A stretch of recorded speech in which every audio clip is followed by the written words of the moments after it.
এক সপ্তাহ পেরিয়ে গেলেও কান্না থামছে না দুবাইয়ে দুর্ঘটনায় নিহত 5 পরিবারের।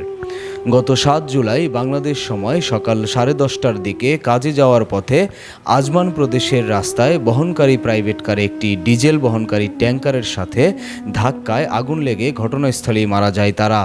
নিহতদের বাড়ি ঢাকার দোহার ও নবাবগঞ্জ উপজেলায়।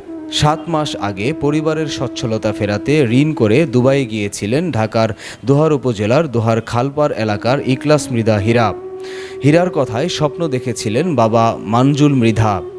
ছেলে হীরাকে ঋণ করে পাঠানো 4.5 লাখ টাকা পরিশোধ করে অসুস্থ স্ত্রীকে দেখাবেন ভালো ডাক্তার, কিন্তু সব স্বপ্ন এক নিমেষেই শেষ হয়ে গেছে একটি দুর্ঘটনায়। একমাত্র আয়ের মানুষটি হারিয়ে যাওয়ায় এলোমেলো নিহত হীরার পরিবার। আমার ছেলের কথা কিছু করার নাই। আমার ছেলে কথা আমি বুঝি, আমার কি ওর লাগে। অল্প পয়সা বিদেশে পাঠাইছে আমার ছেলেরে, যে কর্মের লিগে আমার কর্ম নাই, এই কারণে মারা যাওয়াতে আমার অনেক কষ্ট, অনেক খুব খারাপ লাগে। আমি ওর উপরে নির্ভরশীল ছিলাম, মানে আল্লাহ তাও আমারে বঞ্চিত করে বলাইলো।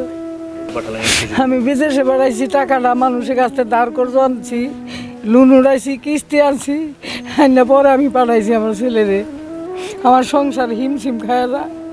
পরে করলাম কি যে ছেলেটা পাঠাই দিয়ে দেখি হয়নি কিছু, আল্লাহ দেয়নি আমারে, তো দিলাম, ওইলো আল্লাহ নিল গেল। বেশ ভালোই করলো, আব্বু চাকরি বাকরি করবার তুমি চিন্তা করো না। 4:30-4টার দিকে এই নিউজটা বলে দিছে অ্যাক্সিডেন্টের কথাটা। তো যাই হোক, এখানে সবাই আমরা বলছি শুধু অ্যাক্সিডেন্ট হয়েছে, মারা গেছে এই কথাটা বাসায় বলি নাই। ও পরে আস্তে আস্তে বলছি যে আমরা এই ধাক্কাটা হয়তো সবাই সইতে পারবো না। 1-8 ঘন্টার মধ্যে জিনিসটা শিওর হয়ে গেছে, সবাই জানতে পারছে। ও সোনা রে, তুমি কোথায় কাঁদলে রইছো রে?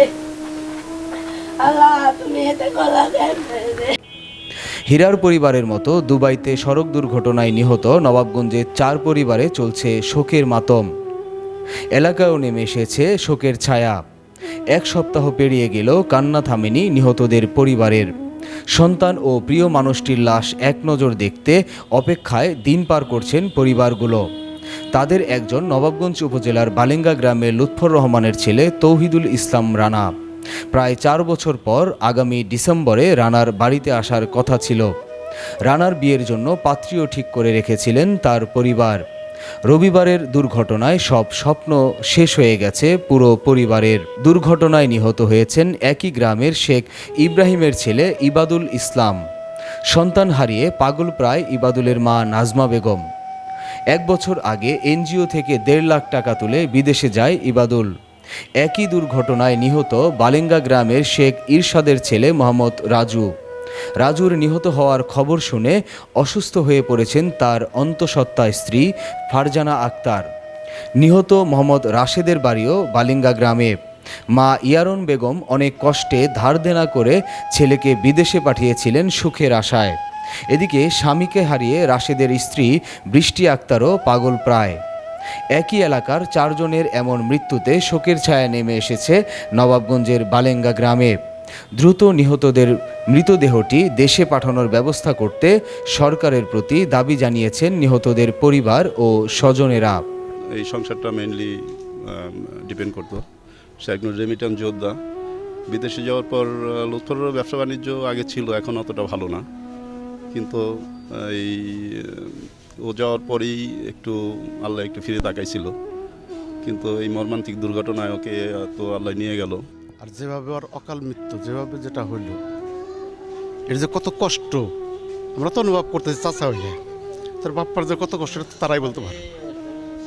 দেখো, তার কিছু করার না, তোর লাশটা যেন আমরা তাড়াতাড়ি পাই, এটাই সরকারের কাছে আবেদন। ডিসেম্বর মাসে বিয়ে হয়েছে। আমার স্বামী সংসারের খরচ চালানোর জন্যে এপ্রিল মাসে প্রবাসে চলে গেছে।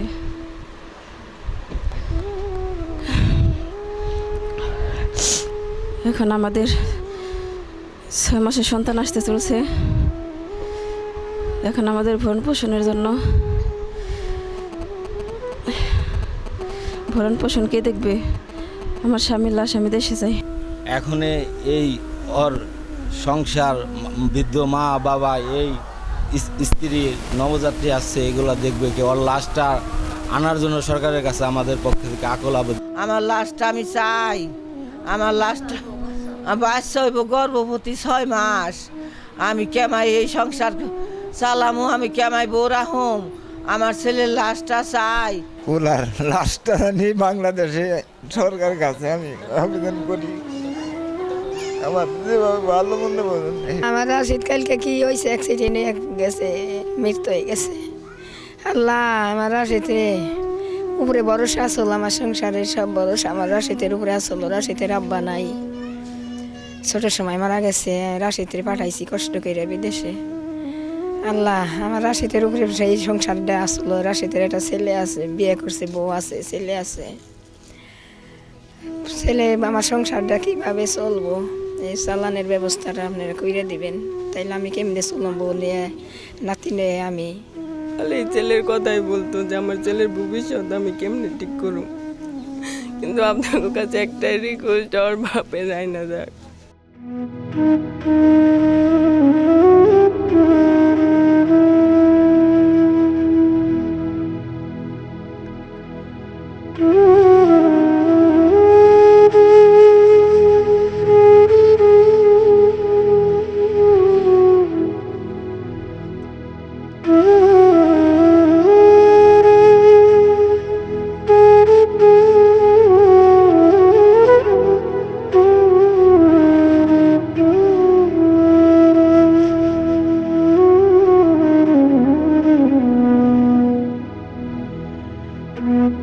you.